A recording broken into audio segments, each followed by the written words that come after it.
China Watch Radio is brought to you in part by Sushi Market Sprouts on 7th in Santa Cruz and Kaito in the Capitol Mall Food Court. Treat yourself to the finest Japanese cuisine you'll find anywhere with fresh sushi to go and delicious ramen dinners. Sushi Market Sprouts and Kaito.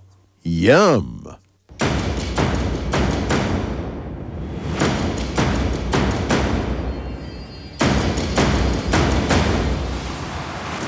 How 同志们，我们在荒荒野野的站起来，站起来。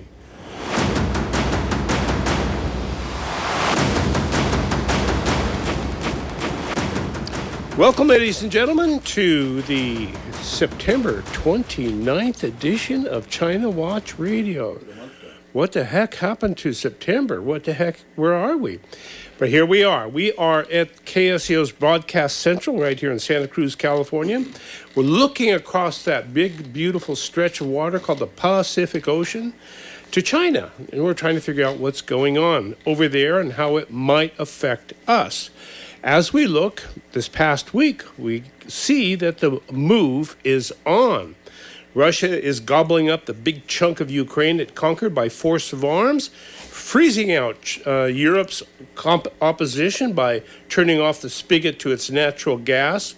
Xi Jinping is poised to be crowned emperor and has disposed of all of his political opponents, turned them into body part donors probably, and locked his population in place with COVID protocols.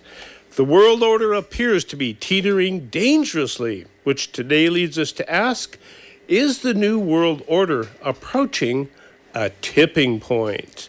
Well, that's an interesting question. Do you think it's approaching a tipping point, Bill Graff? Well, it certainly is scary. I have an article I'm going to talk about in a little bit about Guam, and it's pretty scary. Which is your favorite? Well, it just gets scarier and scarier. John T., do you think the world is on a tipping point, the new world order? Well, I'm not sure if it's a tipping point or a chipping point. Yeah. For our audience who doesn't get the joke, I almost sent out our newsletter saying chipping point instead of tipping point because of a little typo. But I wonder if there isn't a metaphor there that actually makes sense. A chipping point is when you get close enough to the pin to chip, and that's a chipping point. Well, it seems to be just chipping away, though, right? Is that golf? It's a golf metaphor. Yeah. Certainly the world order that we all grew up with, or for the most part grew up with the last 30 years or so, is chipping away, perhaps rather quickly. That's there true. You go. And David Welch, what do you think? Well, I think we are at a tipping point. It's interesting. I feel like I'm in the middle of a seesaw on a child's playground. Are we going to go, Xi Jinping this way, or are we going to go Putin that way? And the new world order. Exactly. Is, all in the balance. In the balance. So really strange times. I feel like everybody's putting their thumb on the edge of the scale. So first up today in our news of the week, we have John T., who's going to bring up a story about some mysterious explosions going on. John T., fire away. Oh, wow, guys. I mean, I see this as a story that is as big as September the 11th. You know how on September the 11th, everything stopped and all anybody could talk about was what the hell was going on and why did this happen? Tipping point. Et cetera, et cetera. Now, I found it really interesting because, I think this happened on I think the leak was first detected on Monday. I knew about the leak on Monday, and I'm like, no coverage in the mainstream. On Tuesday, no coverage in the mainstream. Wasn't that wild? Nobody covered it? It was creepy. It wasn't until yesterday, really, that they started covering a little bit. And even still, it's way down the page. You have to dig to find it on Fox or CNN or whatever. Our news network here on the radio station managed to get Denmark's reaction to it today, but only today. Well, there was also a remark from Sweden, I think, yesterday, but it's all been very muted and delayed. Very strange. I think, coinciding with that video, and if you saw that video, it looks like the natural gas erupting out of the ocean looked like a boiling cauldron. It looks like one of those spaceships landed under the water and it's bubbling up. And weren't both of those pipelines supposed to be turned off? They are turned off. Well, they're off, but they're pressurized. Oh, I see. Yeah. So Russia lost about $800 million worth of gas as a base on the fact of these leaks happening. But let me tell you what I know, and let's start with the big picture here. So the Nord Stream pipelines were two pipelines built by Germany and Russia through the Baltic Sea. They go kind of close to Sweden and Denmark. Not quite in, I think in some areas in their territorial waters, but for the most part, it kind of intentionally skirts any particular nation's territorial waters. They cost about $20 billion, give or take, to build. That's not a small investment. Nord Stream 1 has been functioning for quite a long time now. Nord Stream 2 was never quite commissioned. It was right on the. It's been a political hot topic for some time. Yes.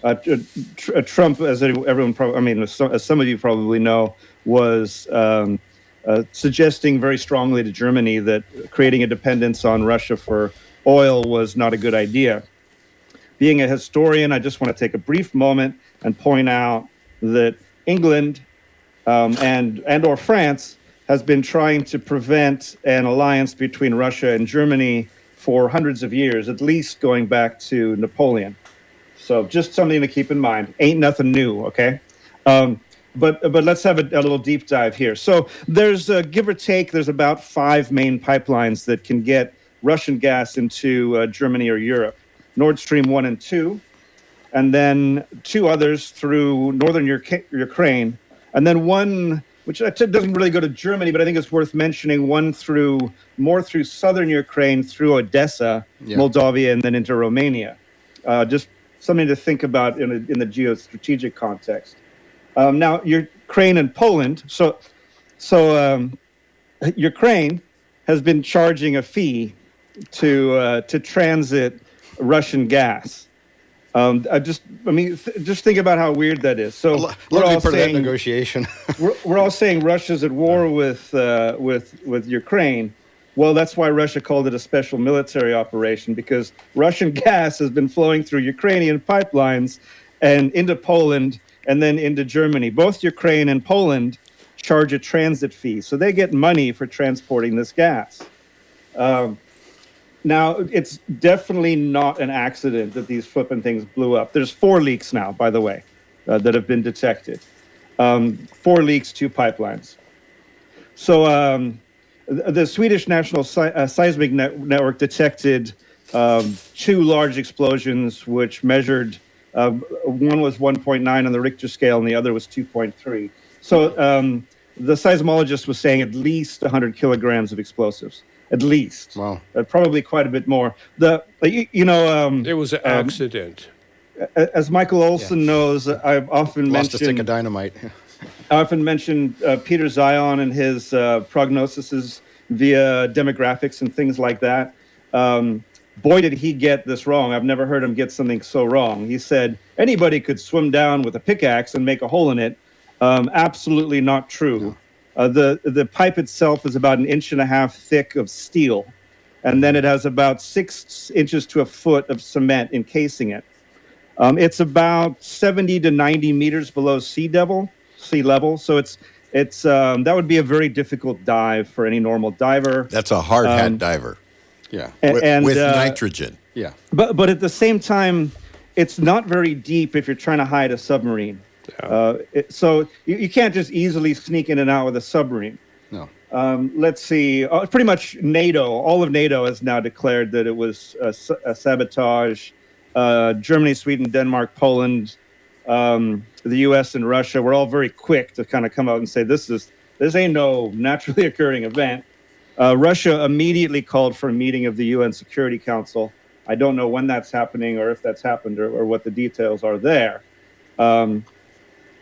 This happened. Just want to put a few things in context. This happened one day after a massive protest in Germany, where the protesters were demanding that Germany open the Nord Stream 2 pipeline and reinvigorate the German economy using cheap Russian natural gas.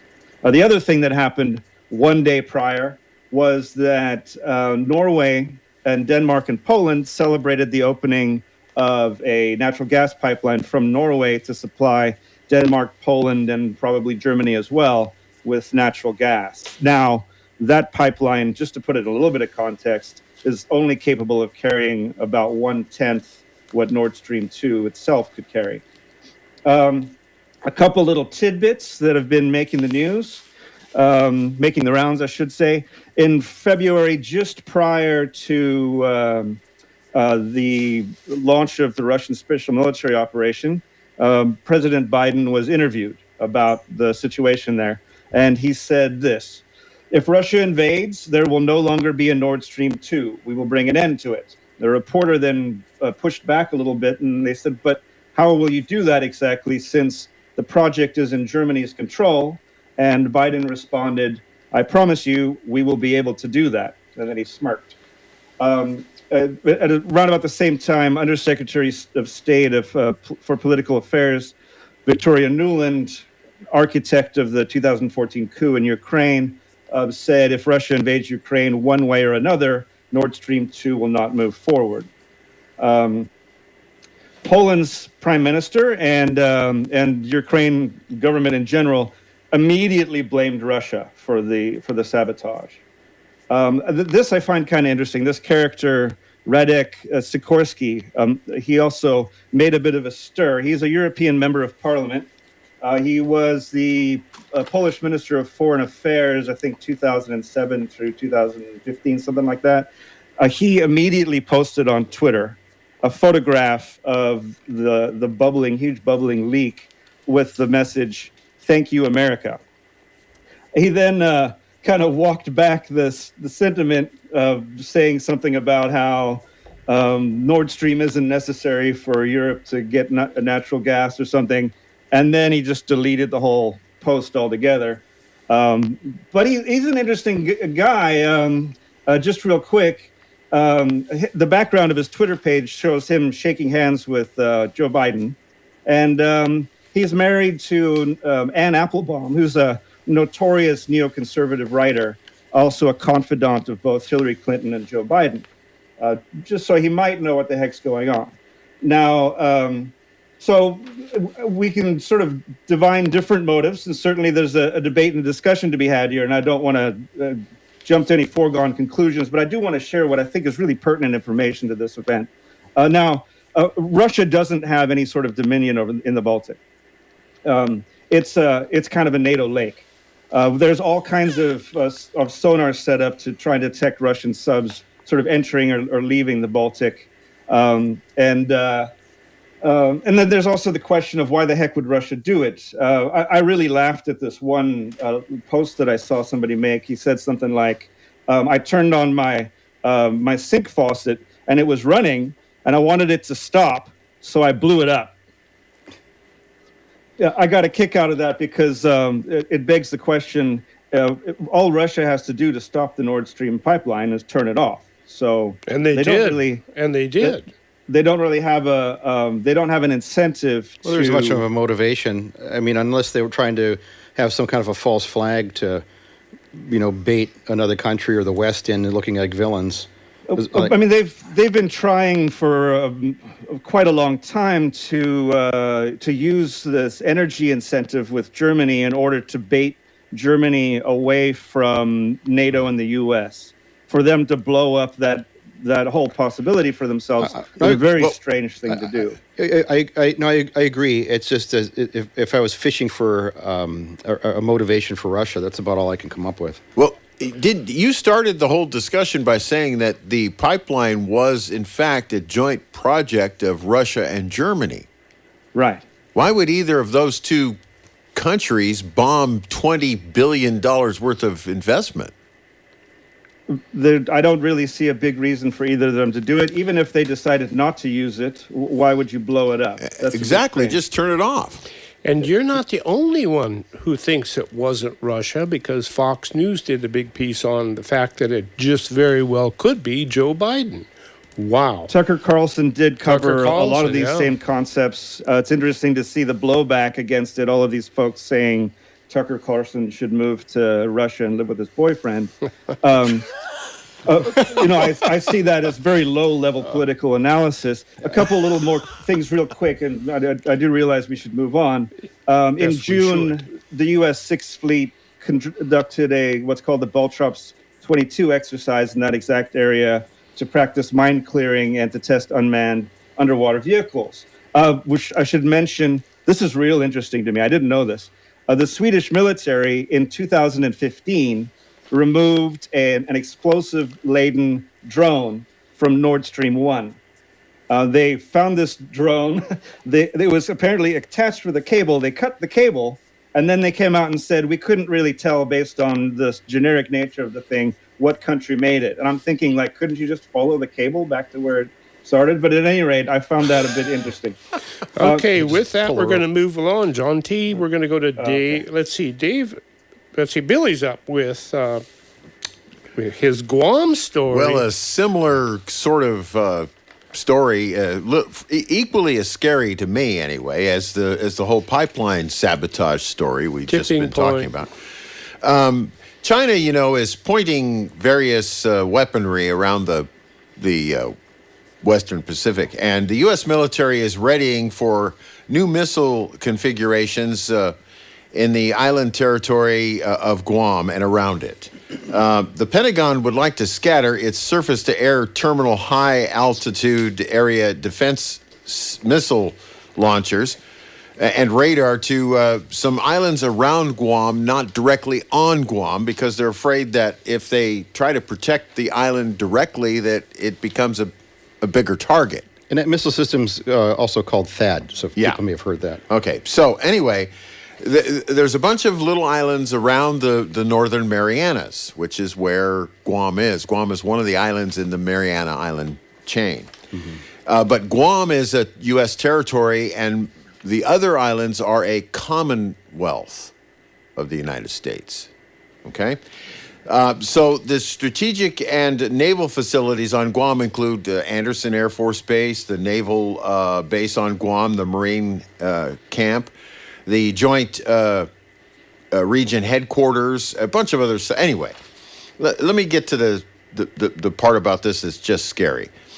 Although Guam is very strategic in its submarine fleet, nuclear-powered submarine fleet, and nuclear aircraft on Andersen Air Force Base, the 7th Fleet is actually based in Yokozuna, Japan. Yokosuka. I'm sorry, Yokosuka, Japan. But here's the thing: because the bulk of the fleet is based in Japan, it's not controlled by the United States. I'm not sure that's exactly true. I think. Well, that's why Guam's so important, though, because Guam is actually a United States territory. Yeah. What I would add to that is that I suspect most of the assets are not in Yokosuka. No, they're not. The headquarters are there. That's right. And who needs those? Well, anyway, so what they're worried about now, just to sort of cut to the chase, is between this conflict between China and the United States and the Pacific Basin is this. They're worried that Guam will become this century's Pearl Harbor. And that's really scary because if any other country such as China or Russia were to bomb Guam, what would we have left? And not only that, what would it do to the balance of power we have now in that region? It would completely destroy it. Well, and that's what happens when you have all your chickens or all your eggs in one basket. So get broke, and there they go. So up to this point, actually, the biggest threat to Guam over the years has been from Mother Nature. Yeah, typhoons. Yep, typhoons, yeah. But they have hardened Guam so much against Mother Nature now. They've undergrounded the power, and they've done all this stuff, right?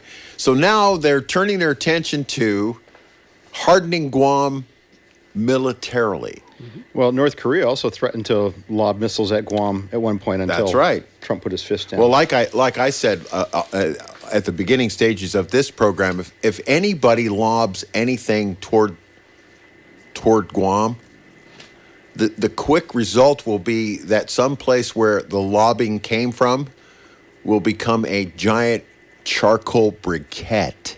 Well, I loved Trump's retort when it was threatened. He says, "I have a button too." Yeah, and it's bigger. Yeah, exactly.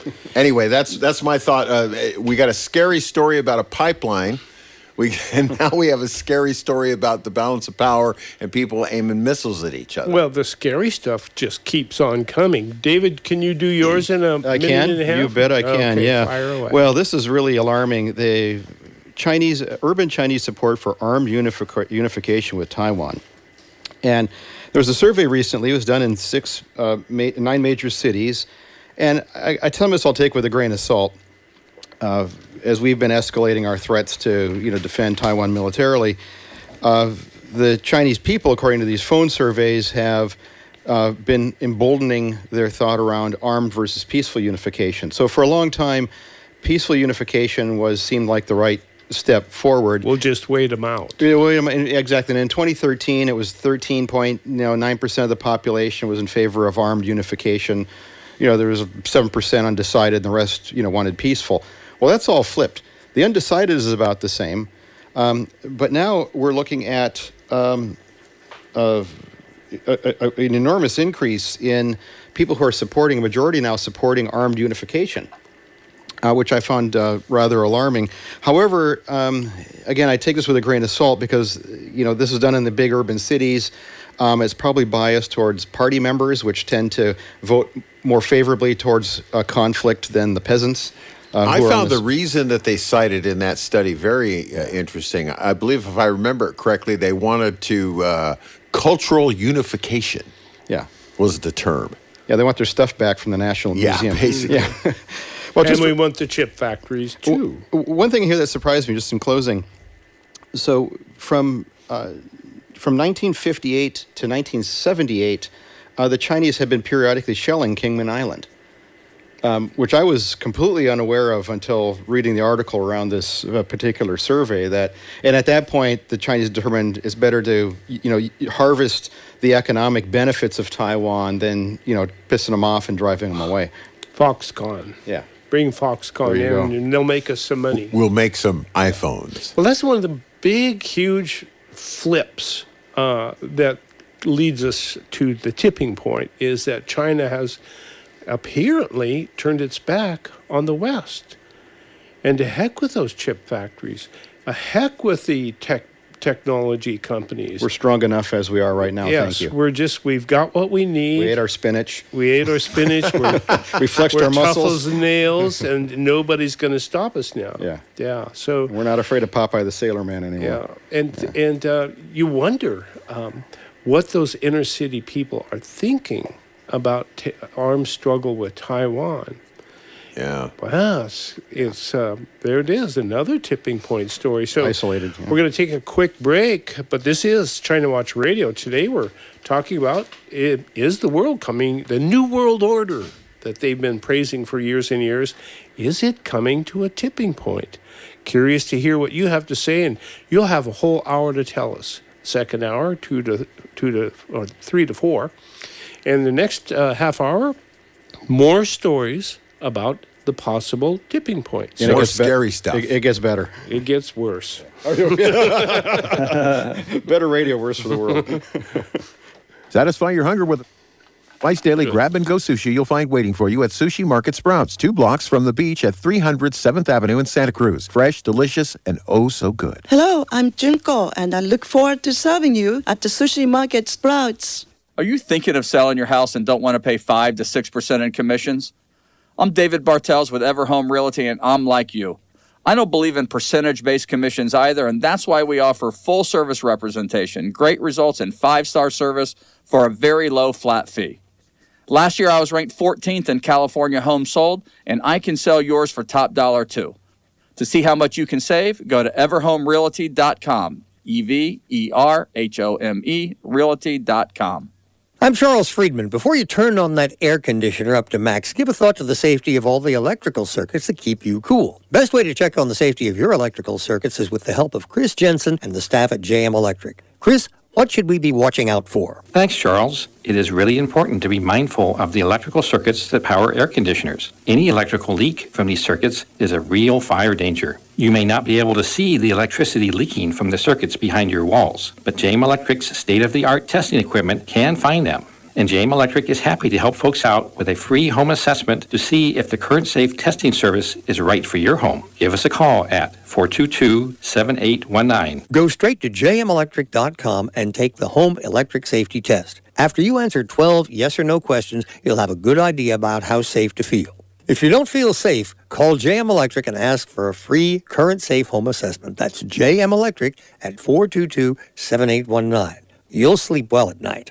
The kid is moving back in. No problem. Store their stuff at Anbar Self-Storage in U-Haul. Easy off Highway 1 on Airport Boulevard by the airport. 24-hour security, drive-up access. Spring cleaning special, first month free. Store it at Anbar Self-Storage in U-Haul. Clean it out, pack it up, and drive it right to your door at Anbar Self-Storage in U-Haul. Easy off Highway 1 on Airport Boulevard by the airport. 24-hour security, 24/7 access. Spring cleaning special, first month free. Store it at Anbar Self-Storage and U-Haul in Freedom. Hey guys, it's Rob Carson on KSCO. Yeah, a special gift from me to you. If you want to check out, we've made it a lot bigger. It's called the Rob Carson Show. We have a lot of stuff to get on the show, not only the great guests that we have, but also the great satire that you hear on the show. And we have seen some good news and some bad news as far as the country is concerned, as well as my commentary. So if you want to check that out, just go to KSCO. Don't miss the Rob Carson Show, 9 to noon, right here on KSCO. Okay, men, time to be an all-star caregiver. Drive them to physical therapy, doctor's appointments. Be there emotionally and physically. Don't give up. Don't ever give up. Caregiving is tougher than tough. Find care guides at aarp.org/caregiving. Brought to you by AARP and the Ad Council.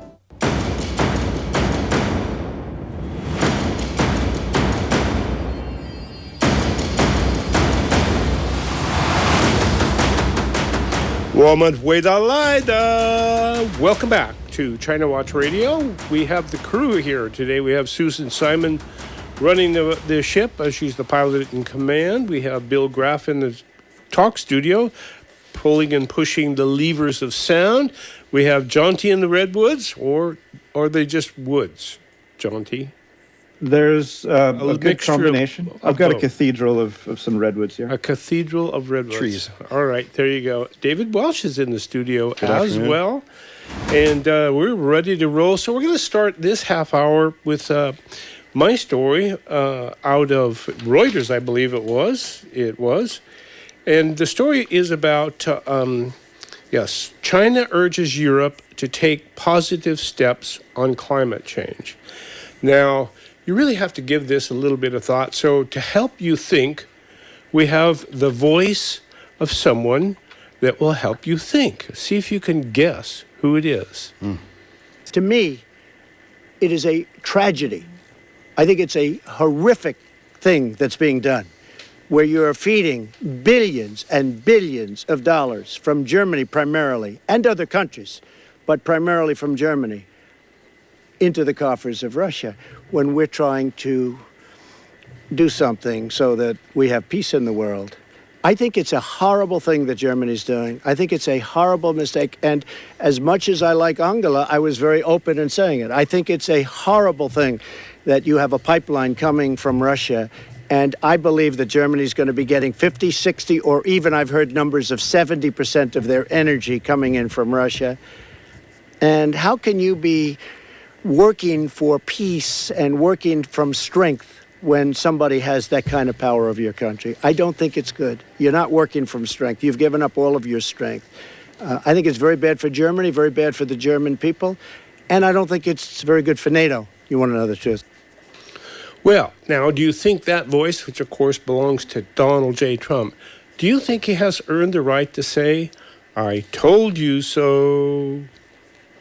Now, with respect to all those billions of dollars, you have to listen to the story about China pointing to Germany. Again, poor Germany. What's happening to poor Germany these days? So You might be the only person in the media that's ever said that recently. Poor Germany. Well, listen to this. China's chief climate negotiator, Xie Zhenhua, told Germany and other European countries that they must take positive action to implement climate change. Wait a minute, this is coming from China. This is coming from the world's greatest polluter. He's telling Germany to pull themselves together and get more green energy so that the world can live in peace and harmony and not be dirty. As this country's building coal-fired power plants one after another. One after the other, one after the other. So, did you attend a comedy show last night? Is that where you got that? This came from Reuters. Xie Zhenhua said, the climate policies of some European countries have shown a backswing, and it is hoped that it is just a temporary thing that's going on and not permanent. Europe has insisted the rise in its use of coal is only a temporary measure that will have no long-term impact on the EU target to cut emissions by 55% between 1990 and 2030. Good luck. So, Xi said, as Western countries raise coal consumption in order to offset gas supply disruptions brought about by the conflict in Ukraine, China's green and low-carbon development path remains firm, in contrast with the European Union. So they're building coal-burning power plants, one after the other, after the other, after the other. With our money. With our money. Thank you, BlackRock. Thank you, BlackRock, yes. China, the world's largest carbon emitter, is now here's the catch, okay? Why is he telling Germany to clean up your mess, right? Mm-hmm.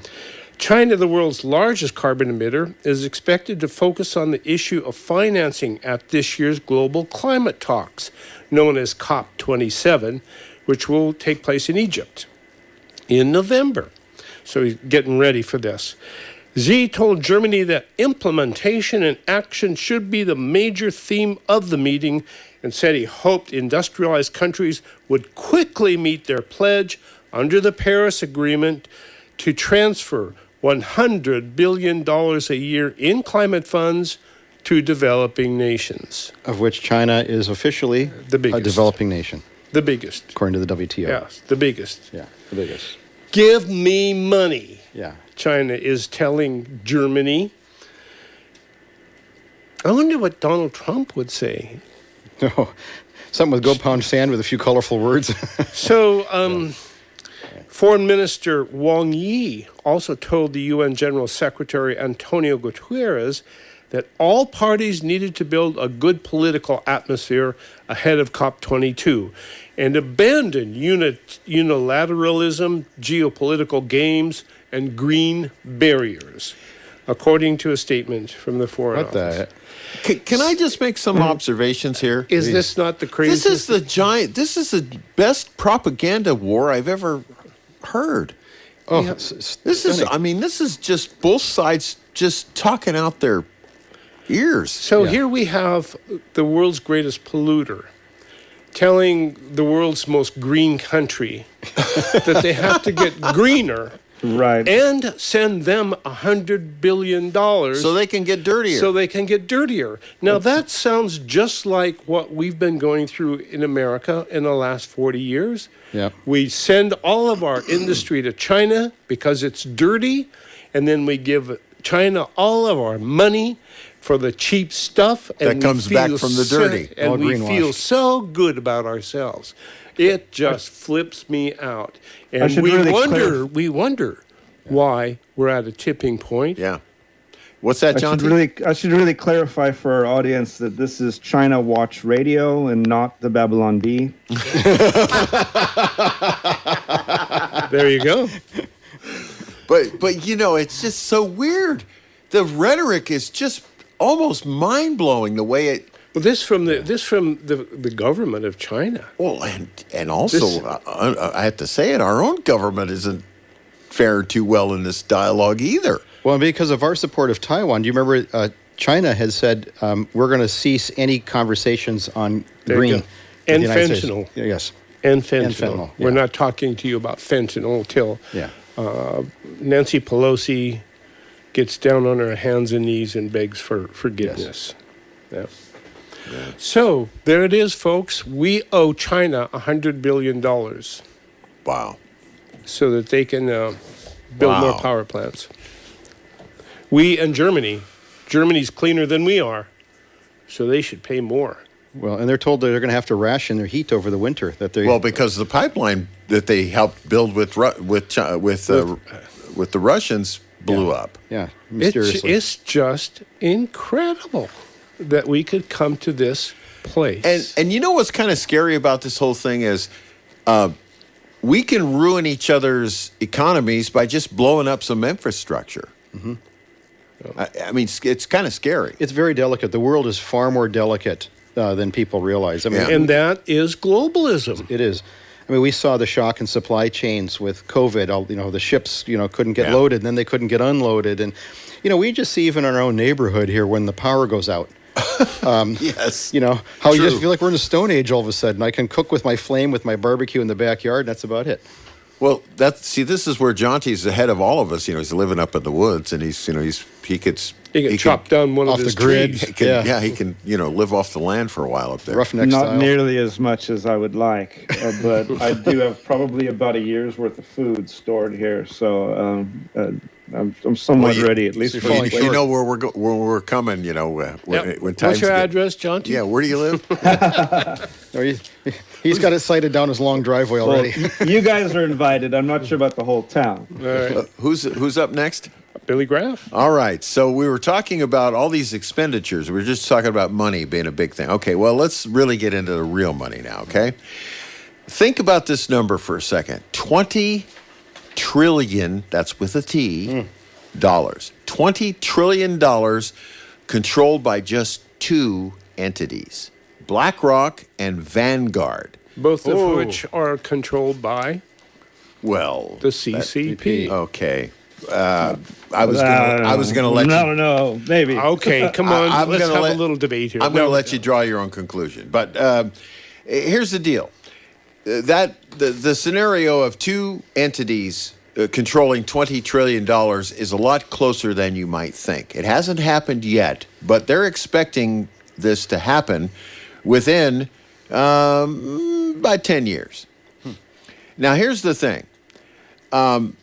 One company, this is all according to Bloomberg's new news calculations. It's a entity that projects how economies and finances are going to be controlled in the future. And they use the way they do it is they study a whole bunch of numbers. It's too heavy to get into, but there's a bunch of people all looking at the same thing.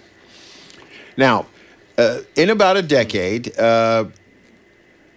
Bloomberg says that these two entities, Vanguard Group and BlackRock, will each control somewhere about $20 trillion each. So between Where are they getting the money? From us.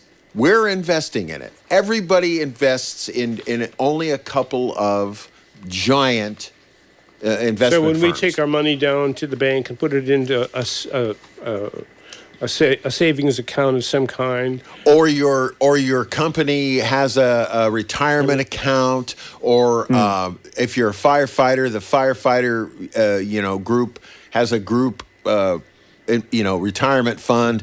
All this stuff gets invested in only a couple of places, and most of those places are controlled by either Vanguard or BlackRock. Now, the Vanguard founder, a guy you don't hear about too much, his name is Jack Bogle. He's widely regarded as the father of the index fund. Remember, yes. Everybody knows what an index fund is, right? Okay, so now he is saying this guy invented the index fund, but here's what he's saying now. He's saying that too much money is in too few hands.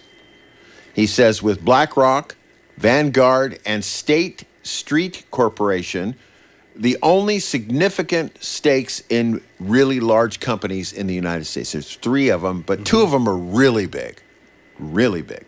So Vanguard is poised to parlay $4.7 trillion in assets into more than $10 trillion by 2023.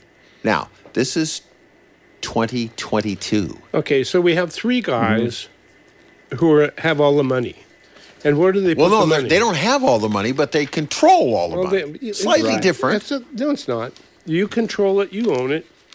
I think you're being it's a not little... in their bank accounts, but it's a sort of semantic difference there. Okay, well, for me, it's a little more than a semantic difference, but okay, they got their fingers in the pie. Let's put it that way.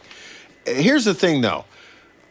They're saying now that global ETF assets could explode to $25 trillion by 2025. Remember now, this is 2022. Exchange-traded funds. It's 3 years from now. Yeah. Maybe less, depending on how you look at it. So what are they investing in? Everything. They're investing. Well, something that I'd really like to point out about this is that you can have money in lots of different places, and the amount of power that it generates varies a great deal depending on what those places are. So we're talking about two entities that will own 20% of every major U.S. corporation. Yeah. So they'll have enough of a percentage of every major U.S. corporation to be able to have a say in what those corporations do. And that's the big thing. That's the big thing. Control the board. See, if you own 10% of stock in a company, doesn't sound like very much, right? But like if you own 10% of the New York Yankees, that's a big say in who they hire as their first baseman next year. Exactly. Okay? Exactly. So anyway, they'll hire the guy that just hit 61 home runs. Yeah, well, guess what? That guy's going to be a big star, and he's going to have a lot of money real quick. Yeah. So, moving on. David. Well, we've got an interesting story. Xi's absence from the public eye ahead of this third term fuels a lot of speculation. I like this story. Yeah. So, there's been a lot of rumors that have been circling around about a coup in China. In fact, in the last week, just remind the audience, in about 3 weeks is the start of the National Congress meeting where they're actually going to pick the leader. CCP will pick its leadership for the country, of which she is vying for an unprecedented third term. So you remember from a few weeks ago, we talked about their policy of I think it was 6 up, 7 down. That's right. Which is when you're if you're 67 or over, you should step down, and if you're 66 or under, then you can progress forward into power. Right. And he's violating that rule. Just so you know, I have Gordon Chang ready if you want. Thanks. Yeah, we'll in a second. Thank you, Melly. So we're looking at some turmoil in terms of breaking precedent for Xi looking for a third term. What kind of speculated this is that there was several military convoys that were moving, into the major cities, into Beijing. His name, the term hashtag China coup, appeared 42,000 times in this spike in the last few weeks, in terms of a lot of discussion around this. There are other kind of interesting things to note as well that fueling the speculation. Nearly 10,000 flights, almost 2/3 of those scheduled for a day, were called off on September 24, the same day the key conference, the National Defense and Military Reform Convention, is being held in Beijing. And the train shut down. It's really kind of interesting that, listen to Gordon in a second here, but Gordon Chang, when he was asked about this, he didn't think it was a coup. No, because if there was a coup, he said we would have seen more military vehicles in the center of town. Right. We also would have seen probably a proclamation of martial law and some other things. So there may have been some type of a power struggle. What's also fascinating is that 6 people who are close to Xi were actually imprisoned recently, some of them for life, for corruption. And so that's not what they were imprisoned for, by the way. That was the claim, yes. Yeah. Well, wait a minute. No, that's a fair thing. They were imprisoned for corruption. Everybody in the CCP is corrupt by nature. They're all corrupt. That's true. It's the ones that are a threat to whoever's above you that's most corrupt. That's right. And therefore needing imprisonment. In fact, I think it was either Michael or Billy, one of you guys had a story about 6 months ago, where there were robbers. Yes. And they were saying, like, whose house do you rob? Well, the CCP, because they have all the cash. That's right. That's right. Because and they can't say anything. They can't complain. They've been robbed because they're corrupt. Do you have the Gordon Chang I do. quote to be fun to listen? Now this we got to give credit where credit's due. This is from Newsmax Television, I believe. Okay, who's Gordon Chang? And Gordon Chang is, of course, one of the experts on China. He's written several books on China, and he's not exactly a friend of the CCP, but he's actually a really keen observer, I think, of the condition. He seems to be a fair observer. Didn't we have Gordon Chang on? We had him on a while ago. Yeah. All right. So here is a Newsmax piece about this thing, what we've been talking about 3 minutes. Social media reports have led to rumors that China's President Xi Jinping has been placed under house arrest by the People's Liberation Army. The fires of the rumor were stoked by human rights activist Jennifer Zhang, who tweeted a video of PLA vehicles heading to Beijing and furthered the rumor that the president was under house arrest. Now many outlets are disputing this claim, including noted China expert and frequent Newsmax guest Gordon Chang, the author of The Coming Collapse of China. He joins us now. Gordon, great to have you with us. You've been very vocal this morning on this very point. Tell us what you're seeing rather than what you're not seeing. We've seen some pretty unusual and abnormal events over the last 3 days, Kilmini. So, for instance, on Wednesday, China canceled 60% of its flights. Now, the Chinese military controls the Chinese airspace. Also, at the same time, bus and high-speed rail traffic in and out of Beijing was also canceled. And there have been that report, the video you mentioned, of a column of People's Liberation Army vehicles, some 80 kilometers long, heading to Beijing. There's been a lot of smoke. That says there is a fire somewhere. We don't think that there has actually been a coup, but at this point, there have been some extremely troubling developments at the top of the Communist Party, as well as the top of the People's Liberation Army, which reports to the party. So something is terribly wrong. If true, Gordon, it would be an incredibly stunning development. So even for the accusation, or I guess the thought to be there, that the Chinese president could be under house arrest, I mean, explain to us what the political climate is in China right now. Xi Jinping has jailed 3 figures, some of them for life sentences. So that by itself roils the situation. But the mere fact that someone is trying to destabilize the regime, and that's really, I think, the source of these rumors, says that at this point, the regime itself is going through turmoil. They're going to have their 20th National Congress, which starts on the 16th of next month, and that's where Xi Jinping either gets or doesn't get his unprecedented third term as General Secretary of the party, in other words, China's ruler. And that means, I think, that we see some senior figures figure that they can try to give Xi Jinping a punch in the gut before then. Would it be abnormal in this instance? You would think that a rumor that the Chinese leader who projects such strength would be under house arrest. I mean, would it be abnormal for them to issue a statement on this saying this isn't true?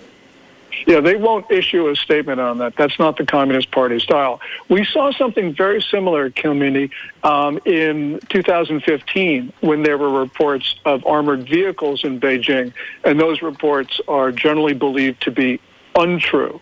But nonetheless, the Communist Party is not going to admit to the Chinese people about instability unless it is completely obvious and they have no choice but to. And we're really not at that stage yet. Gordon Chang, we appreciate that, and we will, of course, continue to follow those developments. Thank you. Following up on that, if I might. Am I here? No, that was just them. Oh, okay. Just quick follow-up on that. It's not just that the airplanes have been grounded and the buses stopped and the trains halted. It's that people have been halted too. Yeah. And in particular, Shenzhen, which is the epicenter of the Jiang Zemin faction, the other faction other than Xi Jinping, they found miraculously 5 cases of COVID. Yeah. Shut the whole place down. Well, I found that part of that was fascinating to me was the column of vehicles, military vehicles, 85 kilometers long. That's more than just a few cars. Well, what I find interesting is that Gordon, when at the time of that report, mentioned 3. It's now improved to 6 people who were imprisoned under Xi Jinping. 2 of them cabinet member level people. So it would make sense that maybe they've got some reinforcement coming to the town, right? Because I'm sure those reinforcement, 85 kilometers long. Yeah, it's a long. That's a parade. So, but it's fascinating to think about, though, that, maybe this is, Xi bringing in forces to, reinforce his position, right? That's what I would suspect. Because maybe he cut the head off the snake, if you will, in terms of his opposition, and he's used to quell now those people underneath them. Yeah, and he's locked down Shenzhen and the heart of Jiang Zemin's faction. We're getting close to the main event. What's the tipping point? Yeah, there you go. It's, just for our audience, it's October 16th is when this whole thing starts. Kicks off, yeah. Yeah, which That's makes not very far away. Not very 3 far weeks. away. Yeah. By the way, guys, today is our 1-year anniversary, or 2-year anniversary of this show. A great time for all of you out there in our audience to go and sign up for the newsletter on our website, ChinaWatchRadio.com. You'll get a very informative list of interesting articles to read every week, and it's a lot more than what we are able to cover during these shows. So it's something that we sure think is worth it, and we'd love to have you with us. You know, it's funny, the sheer volume of stuff that gets posted and the information available is... That's because we're at a tipping point. Yeah, I think you're right. And when you're at a tipping point, everybody goes, what the heck is going on? Yeah. So we put a number of things on the table for you today.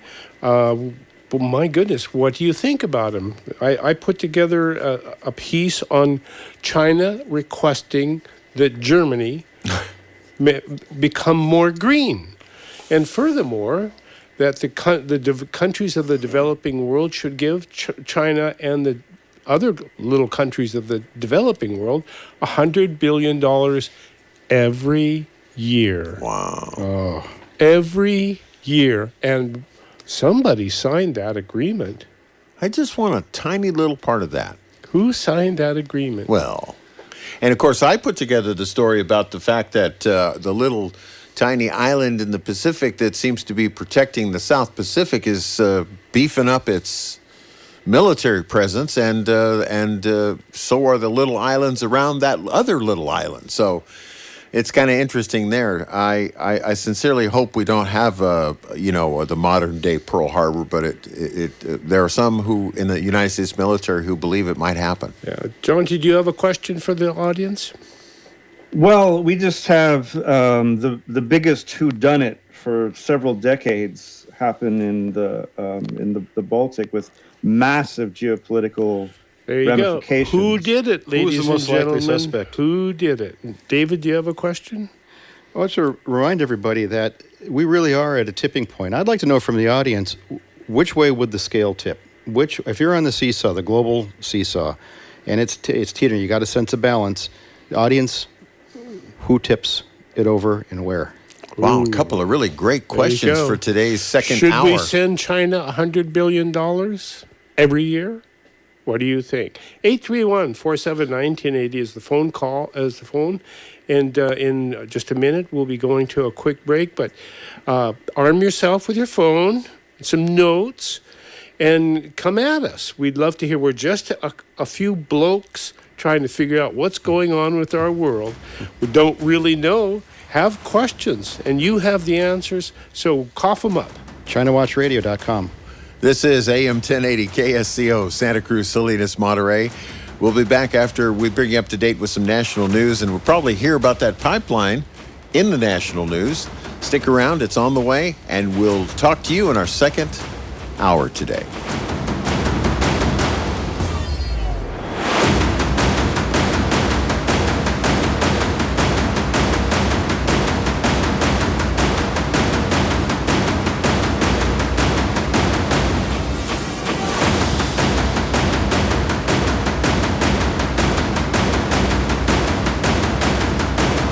Underwood, which is south of Espinosa Road.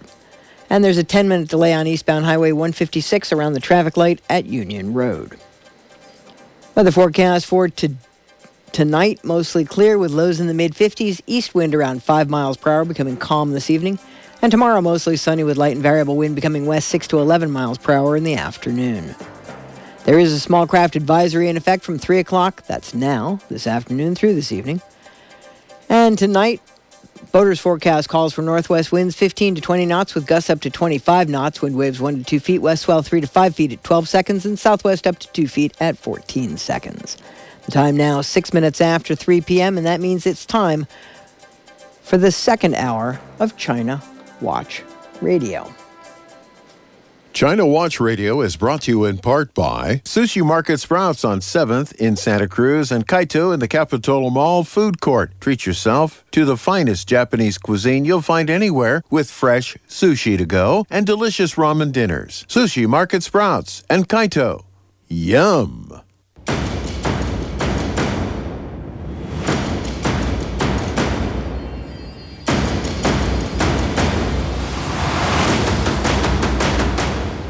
How Tongjaman, Janchilai, Janchilai.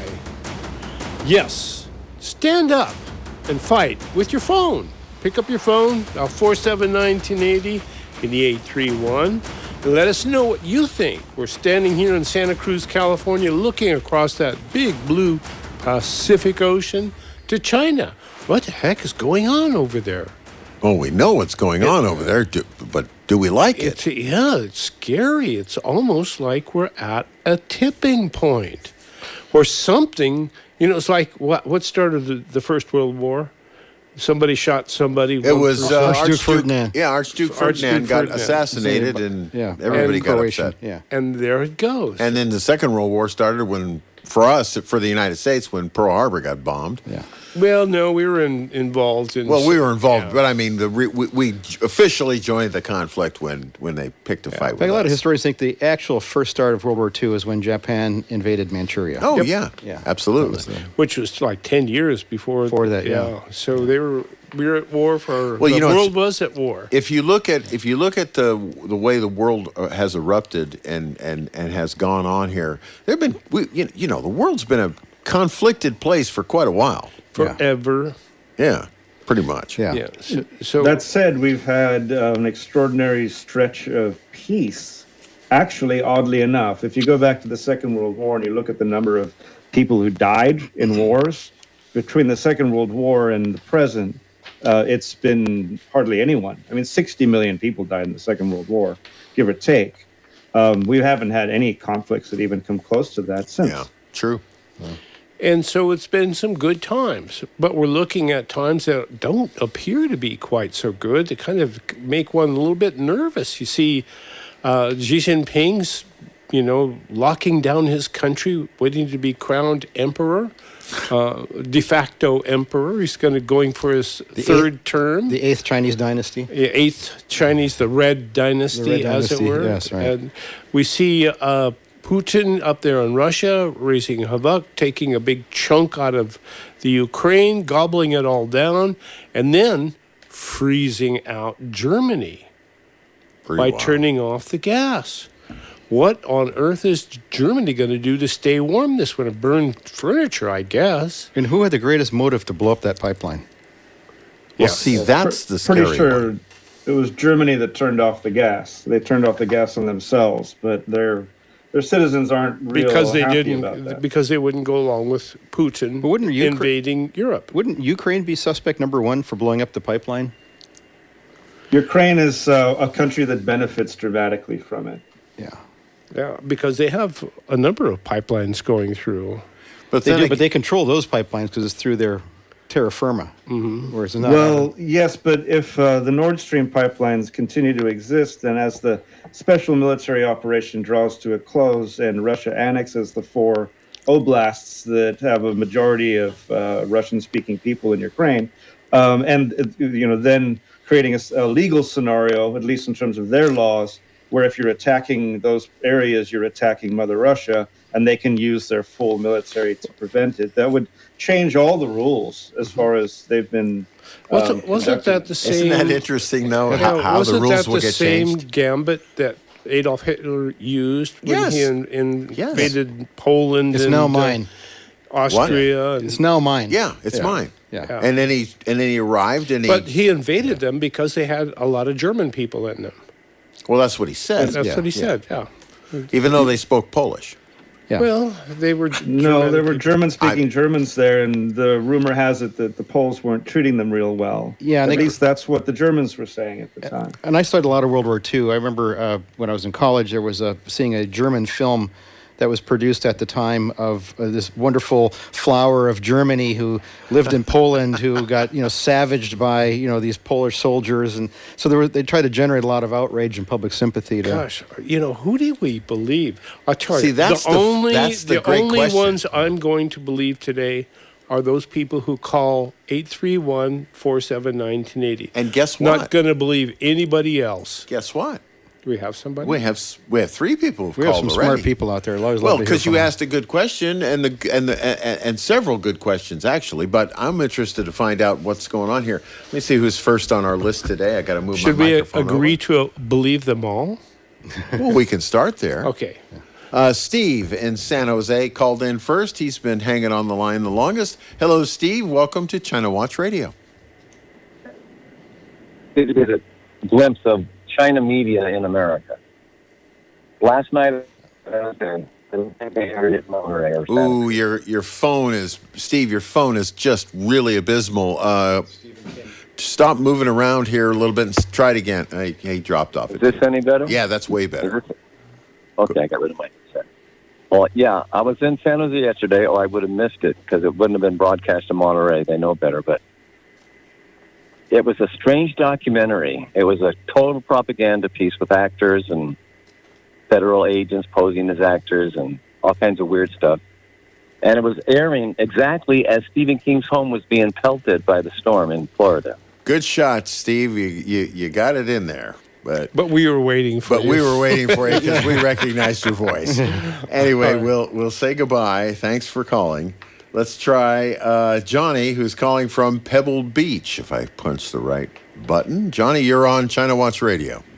No, fabulous show, by the way, as always. Thank you. Thank you. And what you guys don't realize, we're living Animal House right now. Because Russia has... Thank you, sir. May I please have another? No, think of it. Dean Wormer's Joe Biden. And this is going to be good. Okay, go ahead. Oh, this might be good. All right. And Russia has 29 nuclear submarines in their Pacific Fleet. And what no one's talking about, and if you look on government stuff, and I have friends that can't divulge their names, they're naval commanders in Naval Postgraduate School and things. So put it, Dean Wormer, they were on double secret probation. What no one's mentioning, what if Vladimir, it was a sideshow to go into the Ukraine and they're going to blockade with Russian submarines Taiwan. And that they're going to, he's going to do nothing. He's going to go, no, wasn't me. It was Delta House, right? It was those bad guys who were there. What are you going to put him on? He's already on probation. So you can't put him on double secret. What do you remember? They walk out. They're like, no, we leave. Yeah. I mean, no one sees it coming. But I'm telling you, don't think these guys. Remember, we're playing checkers and they're playing three-dimensional chess. Well, these guys already have point. it planned out. They're not going to blow up Taiwan. Taiwan has 4 of the biggest fabs for artificial intelligence in the world. They want the people and they want the country. I have dear friends that, grew up in Hong Kong. One of my buddies, his dad, I won't name him, but he was one of the founders of Intel. And they wanted the people. And they are not going to attack Taiwan. It's all a feign. They're going to blockade it. And we're going to back down. They're not going to blow things. Why are we going to back down? They're not stupid. Why are we going to back down? We will. Well, we why? have Joe Biden. Because we have Joe Biden, just like Afghanistan. We're going to look what happened. We could have kept Bagram. They chose not to. Would have been easy to keep it. We needed that base in that area. And the Ukraine, we're going to back these guys. And also, think about it. Now, pipeline's easy to blow up. I have friends that work and do stuff for PG, and I was just with some friends today. They put robots in the pipes. Sure. You don't need to attack it from outside. You can actually put things in it. They do it all the time to check That's them. right, they do. All you got to do is send it down. It's got cameras on it. You can just detonate it. Do I think it was Putin that did it? No. It's the best interest of somebody somewhere. We'll leave it at this. There's people who, can make accidents happen. We all know that. Steve, I want to go back because you had an interesting premise that I thought was a little bit novel and unique in that part of that unlimited partnership between Russia and China, that it would be Russia who carried some of the heavy water to blockade Taiwan. Yes, because they're already on probation. So what can you do to them? The Russians have better submarines. He goes, not me. Yeah, they do. Not me. It wasn't me. It was those bad. It's Putin. He's bad. We already know he's bad. No, but the humor of double secret probation is actually right. I mean, how much more can you punish the guy? Exactly. Yeah. Yeah. And Which there's was no way. that was a very good point. Yeah. And it was the point that Gordon Peterson was making. Yeah. Yes. You kick me out of the world.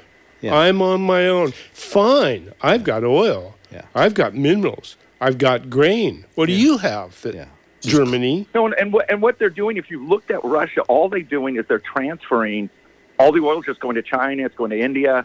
So it's not, and this is the whole big lie too, is there's not less of anything. It's just moving to different places. Yeah. And our own, like I said, and Dean Wormer, our president. I swear to God, what was the was it Farver? What was the university? What was the school? Was it Farver?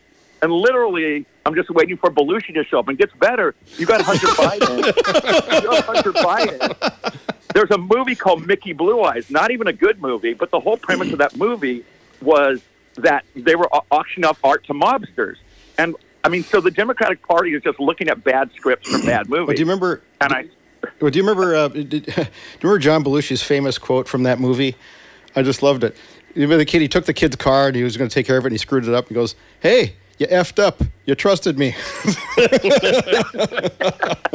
No, but the best is he's in the pirate outfit at the end. Yeah. You know, they dump all the marbles and he swings in in the pirate outfit. And takes the guy. That's probably us on the ladder scene. That's probably us on a counterattack. Well, we No, but that's appreciate where we are right now. we appreciate the sentiment Okay, and the calls. that's a 3-pointer call. You may call back anytime you want. That was good. Take That's care. for sure. All right, Don in Salinas. Oh, this ought to be good. Don, you're on China Watch Radio. When I'm looking at this explosion of the Russian pipeline, and I try to use this little used thing called logic to explain the why and the how and the whom of what went on. Yeah. And let's look at it in a nutshell. What happened was not a great technological James Bond feat. All you needed was a nondescript boat with a big winch. Okay, what would that be? Fishing boat. Right. You load up a bunch of 55-gallon drums full of explosives. You drive over the pipeline. You winch them down. You leave. You blow it up. And there, you got a big hole in the pipeline. And you can put all the concrete and steel around it you want, but why do you think depth charges sink submarines? Because of hydrostatic pressure. That's right. You put them down there, you push the water into and you rupture the pipeline, and there it's ruptured. Okay, How do you now find the pipeline? how do you find the pipeline? Everybody knows where that pipeline is. Yeah. There's a map of that pipeline. It You also- just drive over it. You go down. You can even take your winch and go down with a magnetron and look for it. Well, one other Okay? thing too. The other thing that's on a fishing boat, since those pipelines Yeah. lay on the surface, is sonar, right? They've Depth got finder. Depth finder. They've got echo. Fish finder. Oh yeah, they've got depth finders, all that stuff. I mean, this was not a technological feat that they needed SEAL Team 6 to do. So now you got how they did it. Why did they do it? Well, you give Germany an excuse to say we don't like you, Russia, because you're not giving us natural gas. There's one thing. You're taking money out of Putin's pocket. That's another thing. You're having to route more gas through Ukraine, which gives Ukraine money. Okay? There's the why right there. And that brings you to the who. Zelensky. Okay? Zelensky, the moocher. Zelensky, the guy... Yeah, that's And what he who's is, he's a big Zelensky, for pusher. those who do not know? President of Ukraine. Zelensky shelled a nuclear power plant. Why? He was hoping to cause a nuclear disaster so he could mooch more money and blame the Russians. And these people, these talking heads that are trying to blame Putin, they tried to blame Putin for the power plant too.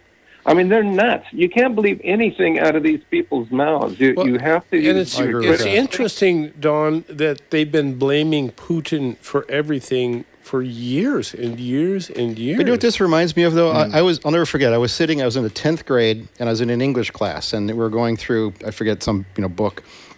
And it was kind of quiet. Teacher goes up to the board and starts writing. And this kid in class, who's a little bit of a wise guy, he had those snap and pops, those little things you throw them against the wall and they go bang. Well, he threw it right against the teacher, right? Bang, right on the chalkboard next to her. She turned around. He turned around and pointed to the kid in front of him saying, Billy! Billy did it! And it's just like, then she sent Billy to the office, and he's sitting there like a Cheshire cat. So I appreciate, Don, when you talk about, them saying, it's Putin, right? Yeah. Well, Poland and like Ukraine were the first people to blame Russia. They came out real early and said, definitely it was Russia. Yeah. So, well, the left tries to use that tactic for everything. It was Hitler for the longest time, and then it was Trump. It's still Trump, and Putin. They get on this kick, and they blame him for everything from global warming to horns on their feet. This is how they work. So you can't really pay attention to these people. No, you're right. They're soft in the head. Yeah. Yeah. Don, you brought up earlier an allusion to a James Bond movie. But I do think, in fact, there was a James Bond movie about a pipeline in which they sent a bomb.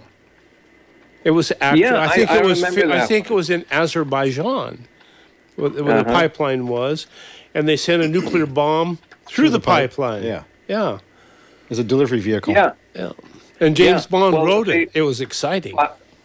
Well, what pipelines have there is something called a pig, and a pig is a plug on one end, and you put what you're shipping in the middle, and then a plug on the other end. Now you got a pig.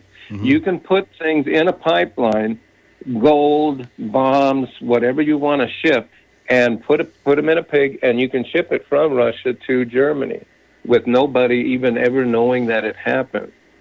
That's one of the beauty of things of a pipeline, is you can do things with it. But really, let's just be honest and say Russia would not blow up its own pipeline. That's stupid. That there's no advantage to it whatsoever. Well, Don, I think the panel here agrees with you on that. We're all kind of shaking our heads. It's difficult to fathom. Just a technical I guess thing you're that all I'd like to point out.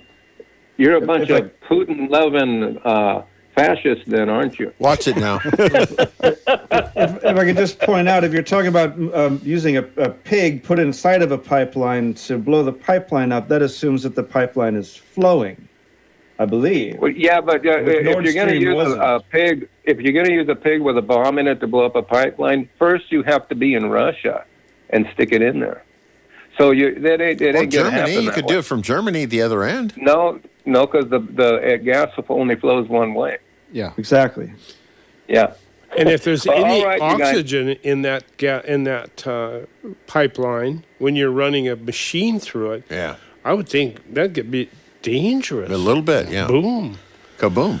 Which is what happened, by the way. You don't need oxygen to run a machine inside of a pipeline, even for welding, because you're just using the heat. It won't explode the pipeline if it's full of gas and you're welding, because there's no oxygen to that was ignite the point. gas. I hope there isn't any oxygen in there. Yeah. Great call. You got a three-pointer. You're Swisher too, Don. Yeah, you may call any time. How we doing, Billy? All right, let's check in with Toby. Toby's calling us from Santa Cruz. Toby, you're on China Watch Radio. Hey, Toby. Hey, guys. Hey, you guys been talking a lot about Russia and China. Russia. Yeah, Russia. I get a Coast Guard release here that on September 19th, the cutter Kimball, the Coast Guard cutter Kimball, came across Republic of China guided missile cruiser Renhai, sailing approximately 75 nautical miles north of Kiska Island in Alaska. Mm-hmm. And they later identified 2 more Chinese naval vessels and 4 Russian naval vessels, including a Russian Federation Navy destroyer, all in single formation with the Renhai as a combined surface action group operating in the U.S. exclusive economic zone. Mm-hmm. That's because Russia and China are conducting joint naval operations, and what better place to conduct them is right next door to us, because that's what we're doing with them. Exactly. There's also a push to dominate the Arctic as well. Right. So it's a second thread. Right. Yeah, for them that's a whole partnering. story that Yeah. we need to deal with. Yeah, and China needs Russia to be able to have proper access to the Arctic. Right. I just wanted people to realize that they're up there and they're operating. Now, I'm glad you little tit for tat there. Yeah, and they're inside our economic zone. So do you sense a tipping point here? Yes, I do. But between that, I'm the one that called a couple of weeks ago with a fishing. Right. No, I remember. Yeah, and then there's this other article that my information just came out with about their overfishing, how they're still overfishing in South America off Venezuela and Galapagos and all that. Yeah. Venezuela owes them a lot of money. Maybe that's what they're... Yeah, I'm trying to punch it Well, up. they need a friend to phone, that's for sure. Well, thank you for Right. that call, Toby. Very good. You are allowed to call anytime you want as well. Yeah, Thank you, very much. I'll Toby, try good to stuff. Try to keep you updated on what I see. We love it, man. Thank you. All right, take care. All right, let's check in with Nick, who's calling from Royal Oaks. Nick, you're on China Watch Radio. Hey, the other horror of a fishing story is I only caught enough to pay for gas. Not bad, Dick. So we had a pipeline explode in European gas, and it actually was accomplished. Somebody did it, and now the question is, was Europe's national defense weakened? I mean, coming down to Russia doing it, well, certainly Europe has been weakened by it. But as far as nuclear exchange, that would be his attitude, to take that out first.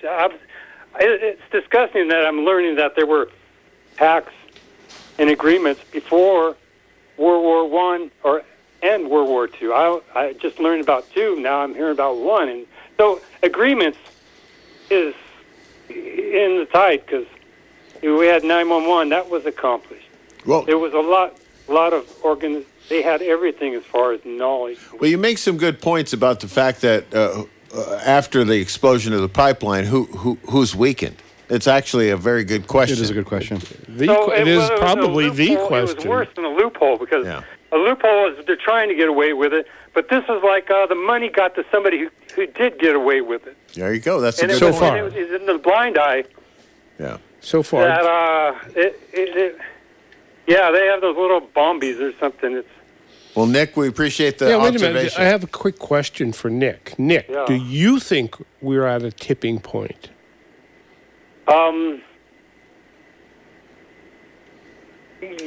It's a teetering point, yeah. Well, that's a good, I mean, good answer. Teetering is pretty close to tipping. Candyland's going to disappear in a flash. I mean, would you tell them that? Okay. Thanks for the call, Nick. Thanks for the call, Nick. Candyland's going to disappear. That's actually a pretty good response. It is, yeah. Little, if you're unfamiliar with the game, you'll look up. Candyland was a pretty famous game when some of us were children. I like Chutes and Ladders. That was fun.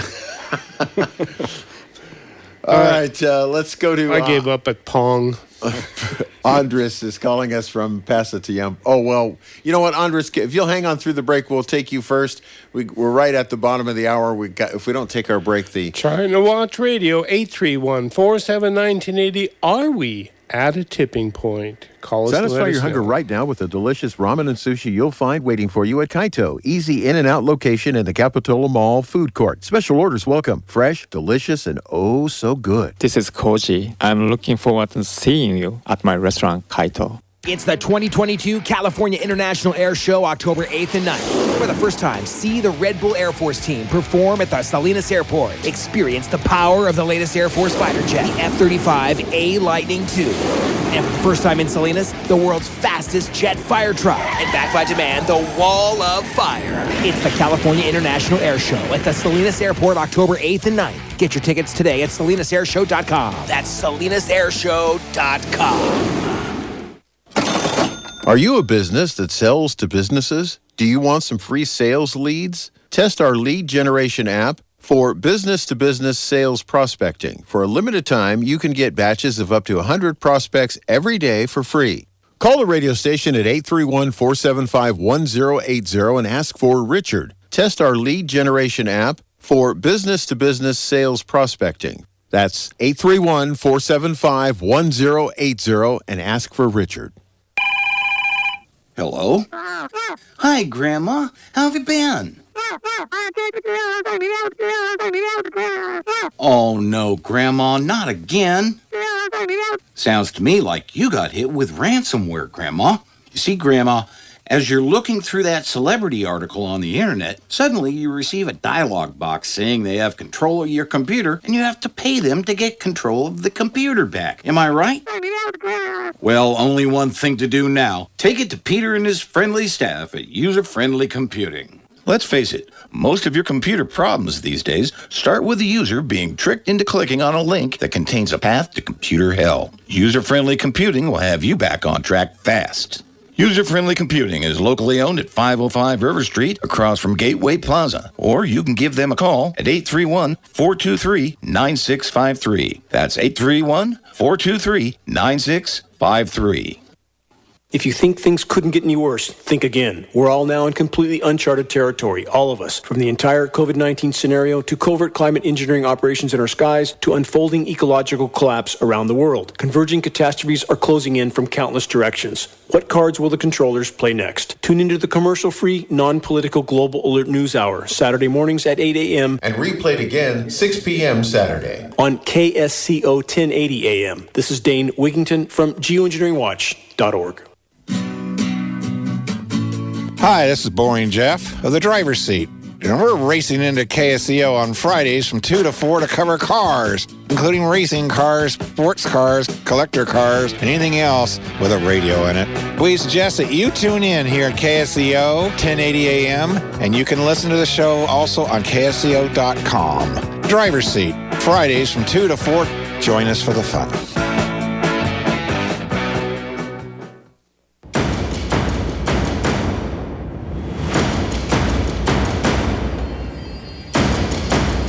Woman way da lida. And Andres is on the phone with some great wisdom for us today. And so far we're believing everybody we've heard. Andres, you have a hard act to follow. How you doing? Hi, guys. Yeah, thank you for taking my call.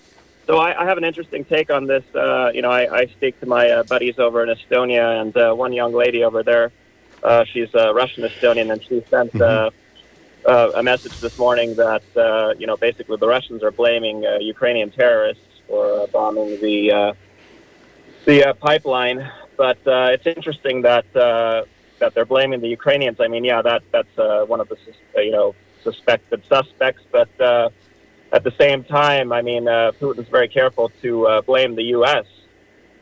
Because he knows that he doesn't have much backing from some of his, allies. China, number one, and then a lot of the other countries aren't even recognizing the annexation, the fake elections taking place in Donetsk, Luhansk, and so on. Yes, so, in fact, I saw Putin is they're being very careful because they know that if they were to blame the U.S., that would be basically declaring war against the U.S. Well, in fact, we saw some national media. There was film of people in high-rise building or medium-rise apartment complexes in the Donetsk and those parts of Ukraine, where they had pollsters who were coming with the ballots to vote, and accompanying them were armed military, guards, Russian military. Yeah, how are you going to vote? Sham election. It's obviously a coercive election there, not a democratic election. It's just a show.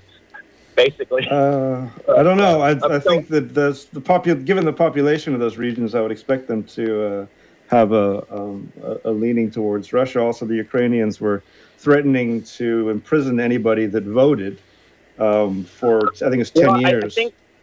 Janti, I think yes and no, because I heard that after a lot of those areas were liberated, that even people that were kind of pro-Russian in the beginning were starting to realize that the Russian takeover attempts and whatnot was a sham, and that they were completely, blocked from any info reaching them and whatnot. So, and of course, they saw that their whole infrastructure was completely annihilated. So, I mean, you have to be pretty crazy to side with Russia after There's something some like that. incredible film footage of the reconstruction that's been happening in Mariupol and other parts of those regions. I would be a little careful to lean too heavily one way or the other. There's media on both sides of that. I heard the North Koreans were supposed to come in with a labor force and help rebuild Mariupol. So, I mean, you have a point there, yeah.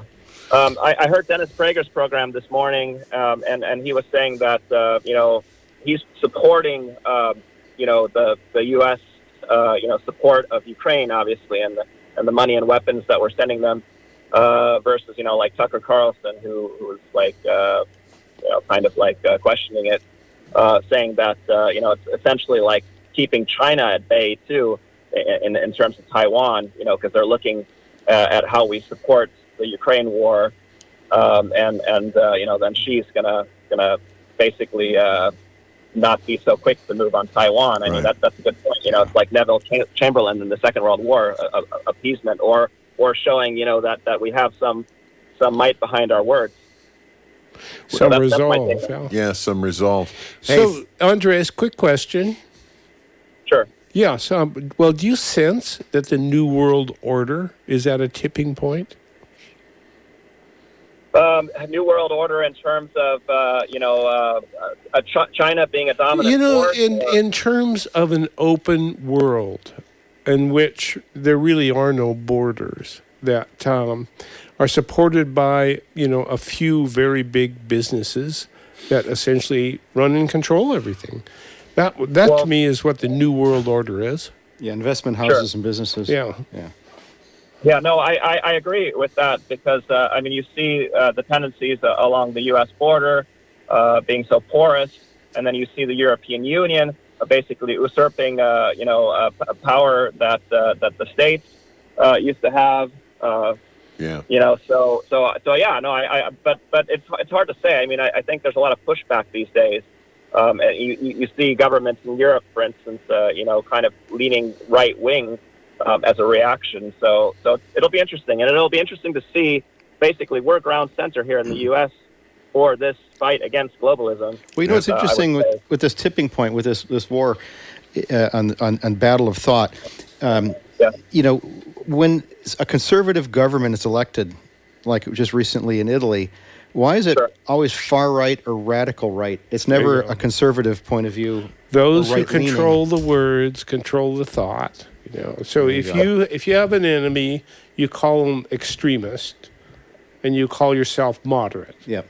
And that's the way it is. So whenever I see somebody who calls their competition extremist or radical or whatever, I think, well, they're pointing at themselves, actually. Yeah. Thank you for the call. It'll be interesting to see. Once she has the mandate she got the mandate from the people, but to see how this new Italian prime minister, first female, by the way, actually, does, govern or lead the government in the country, whether they follow the Constitution and whatnot over there. And that's important, obviously. Well, I would be totally against her if she went fascist, like they claim she is. Well, how radical is her profile? I mean, is her platform, right? God, family, country. Well, you could say the same thing about the new king in Great Britain. Yeah. How's he going to lay out the cards? We'll see. You see how all these world leaders do. Hey, thanks for the call, Andres. We appreciate it. You can call back anytime, Andreas. All right, let's move on to who's been on the longest here. That would be, well, it says here, and I'm quoting now from the call board, it says, "We Todd." We Todd? Okay, if that's what you want to call yourself. Or that's what somebody wrote on the board. Hello, this is China Watch Radio. Yes, hello, this is we. It is. Hello. I want to tell you, nation, Putin and Biden. We missed that, whatever you said. All we really heard. I want to talk about connection between. You can't keep it together, can you? Come on, just tell us what you want us to hear. Okay. Thank you very much for the call. Let's move on. You couldn't handle. All right, let's go on down to. You can't call back. Yeah, don't forget call, about it. Don't call back fall ball. as your persona. All right, let's talk to Down Under and Shane. Shane, you're on with the China Watch Radio. Yeah, g'day, Bill. And loving your station, guys, and loving the show. I love you blokes. You know that. Thanks, Shane. And you've still got a bit of a freedom of speech. I'm really concerned about the big boys trying to take over the station too, and I think that that's probably a great threat for the last little hope of being able to talk about reality and the really important things we both need to talk about in our countries. But look, I'd like you to draw your attention to an important interview by Alan Jones, who's a major media commentator, is a patriot of this country, and one of our senators, Pauline Hanson. I'm not sure if you've ever heard of her, but she was put in jail for a year a little while ago because she was trying to really stand up for the Australian people. Now, as you'd understand, in our mining exports, we mined over 1 billion tonnes of coal just to China in 2018. We had 300 tonnes of gold. We've got the greatest resources in the world, this country, and basically Pauline Hanson's come out with a bill which got knocked back by both our parties, and it was trying to get better royalties for our country. $58 billion was taken from corporate out of this country, and not 1 cent tax was paid. Wow! And this is a lot of these resources have made China incredibly militarized and very rich. And wait a minute. How do they take so much of Australia without paying? Well, look, when you've got I'll just give it to you straight, generational foreign agents and traitors pretending to be representing us. So in other words, China has captured your elite as well, just like it has captured our elite.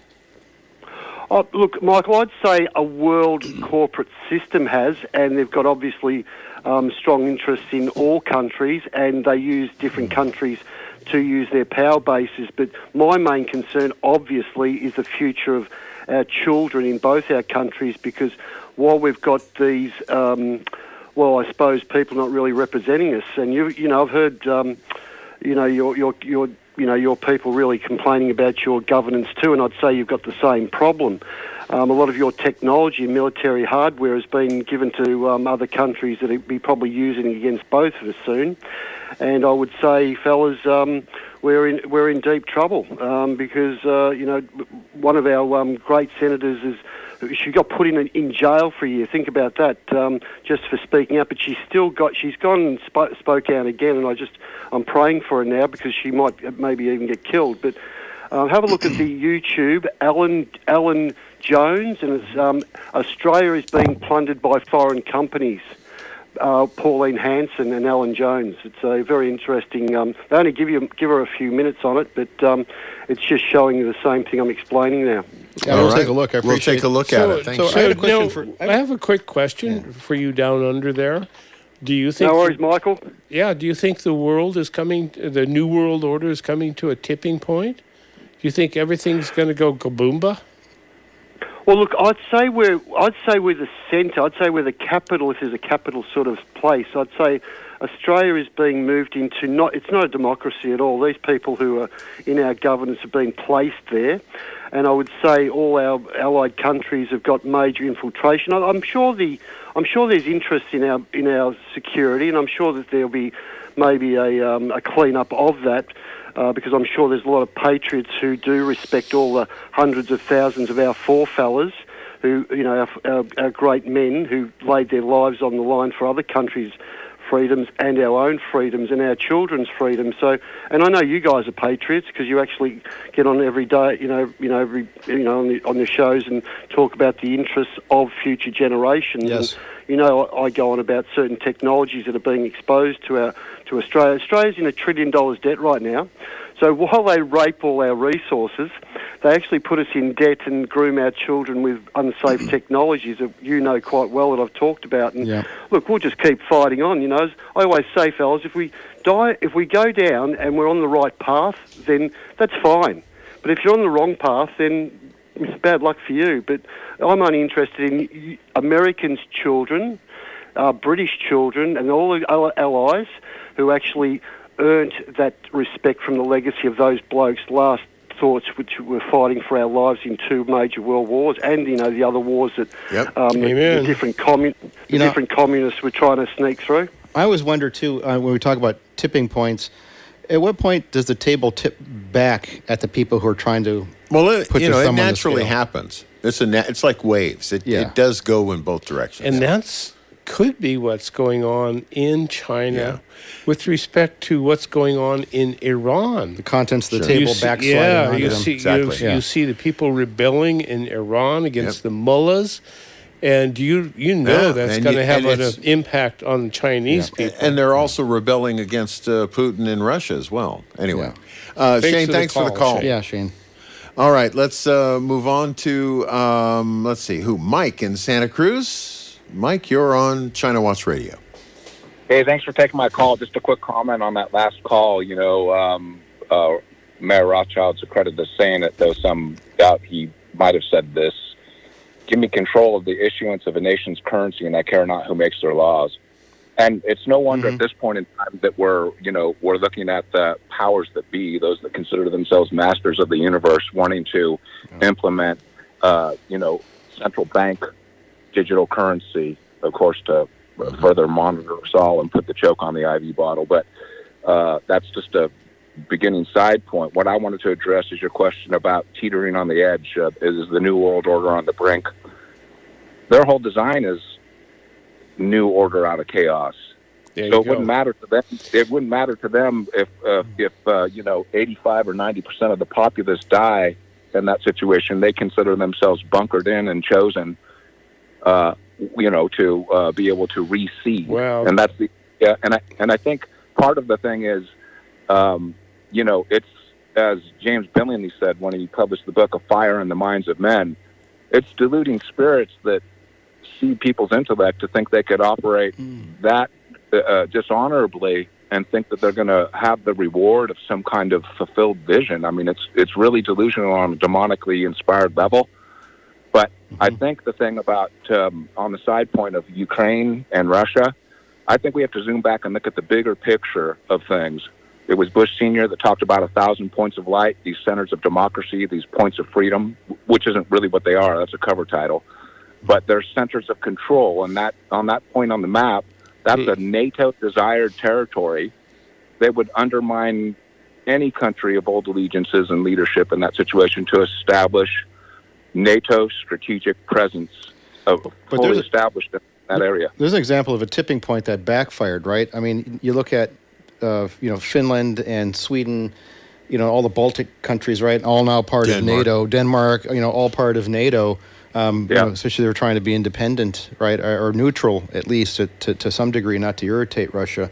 But boy, to have NATO now right on their border as a consequence of the war with Ukraine. Boy, some great points you made, Mike. Yeah. Okay, thanks, you guys. Thanks, Bye. Mike. You can call back anytime, Mike. Yeah. All right, let's take a call from another part of the woods, Ben Lomond and Wendy. Wendy, you're on with Jonty, who's also in the woods, and a whole bunch of other people on our program today. Well, wonderful. It's been very educational. Love the Aussie guy on there talking about people taking care of their resources. You guys over in San Jose with the CNC machines doing the woodworking of the China stuff, I saw them using it in China, and they're probably taking it off land that is not allowed to be sold but used by the owner. Okay? So that's us. We have China going in there. And, they do take advantage. And if we leave the door open, they're going to come in and they're going to take our stuff, right? And they're not even going to say thank you. I wouldn't count on that. Well, eventually, there might be a way to get it back because China has done some really amazing things as far as land ownership. And one of the things I think is new is that much smaller landowners can now take investment. We have had people having their kids, their grandparents, take care of these wonderful, historic, beautiful pieces of land that have had so much labor put into them for, millennia. And they haven't been able to take any Western money. But I think that has changed. So if you really want to do some good, get in the underside. They make their own elite. They don't come here and steal our elite. They make them. And, it's... So that's an interesting point, because I think about our Congressman Swalwell, right, who basically was a my opinion, a loudmouth city councilman. Swalwell? Yeah, so exactly. So he's, a loudmouth of city councilman in the East Bay, who then China puts money and power behind to get him elected into the House of Representatives. And, of course, he has this gal, this now exposed spy, Fang Fang, who he was sleeping with and was channeling funds and money directly into his account for his election. Of course, he turns on and said that, he's captured by, Trump is captured by Putin. And here you got a guy who's completely captured by China, in my opinion. But it's interesting to Wendy's point that they have groomed people up from zero, into our political power base. Yep. Exactly. We allow it. If we want to close the doors, why are foreigners putting money into it's not campaigns? just politicians. It's our sports figures. It's our media. It's our Hollywood. And it's our big companies. It's our big companies. It's China's, Larry Fink at Blackrock. Oh my goodness! It's everybody. Have you seen some of the new China movies with the CG? Where are they getting that from? And then Jackie Chan. Come on, shame on you. Shaolin, let's blame, destroying the home of Kung Fu on Whitey? Come on. And that's where I want to get back to Taiwan. That's what I called for. Mm-hmm. You asked about it, and I went to Taiwan's website, and I got really upset because I didn't know so much that Taiwan is, if asked my favorite movie, I did say Citizen Kane on this thing, but End of the Sixth Happiness would be right up there. And that goes into earlier than World War II, when Maoists hadn't come into power, but you did have communists. And those are the people who are in Taiwan and taking care of Taiwan now. Now, what do we owe them? They took the Emperor of China down. They held it. They got rid of foot binding. They modernized China. And after World War II, where China had 20 million killed, you have the Maoists taking over, and a huge amount of infrastructure. There's a lot more than 20 million. Well, that was the last time I looked up, but just in China, of Chinese. Yeah. And but our connection, a lot of our problem now was that we put so much money into taking the Eastern Chinese road into Pakistan, which was an incredible feat. And there's a Fritzoff Capra movie about how we won, about what we did in China, and I was blown away. Wendy, I have a question. So much money in there. Yeah, with respect to money, I have a question. Do you think that since we signed the Paris Accords on climate, that we should be obligated as a developing country to give China and developing nations $100 billion a year?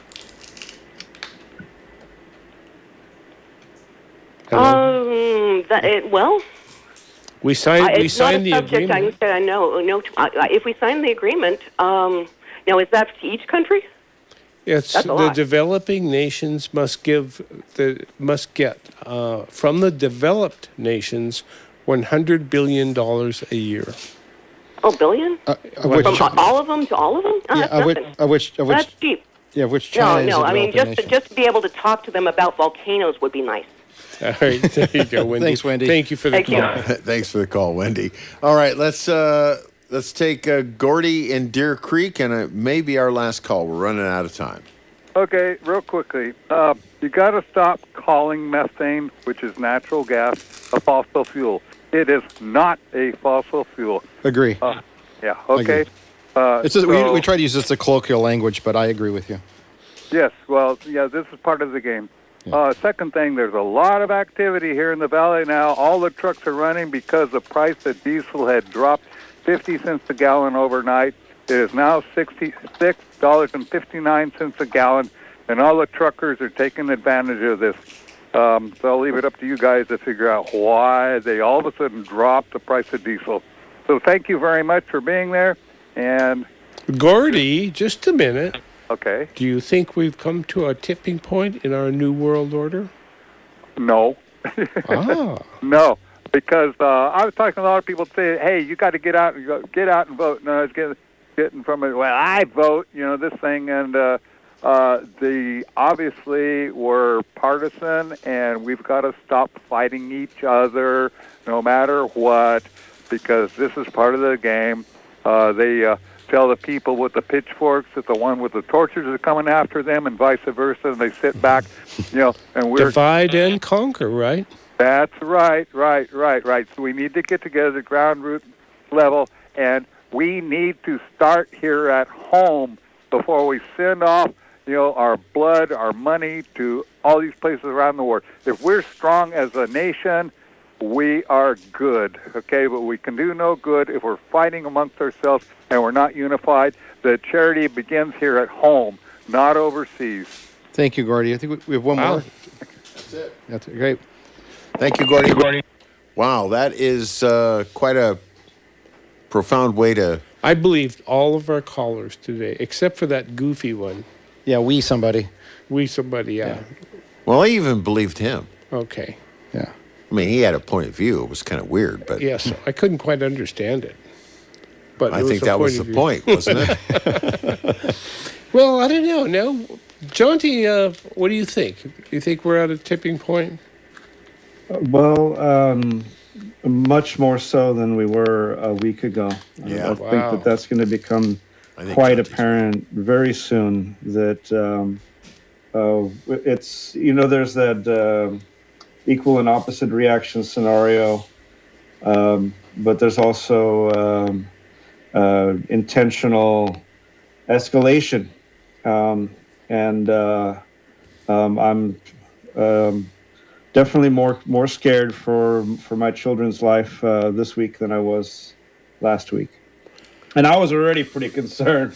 Well, it's interesting you should say that because, I know a lot of people who have, recently brought children into the world. And I wonder the thought process, the teaching process of these youngsters. I remember,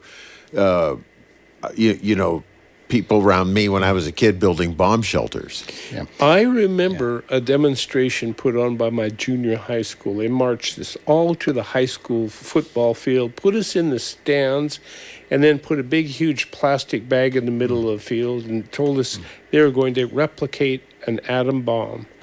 And when that bomb went off in the middle of the field, every single one of us kids pissed our pants, I think.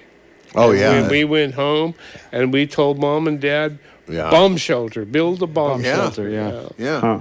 And, it's funny. We're sitting in a facility that actually has a bomb shelter. Yeah.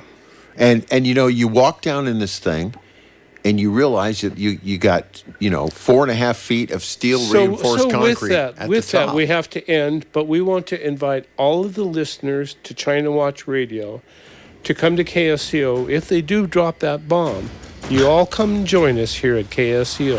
But first, get ChinaWatchRadio.com, sign up for the newsletter. This is KSCO Santa Cruz, Salinas, Monterey. Thank you for joining us. We'll be back next week with another edition of China Watch Radio.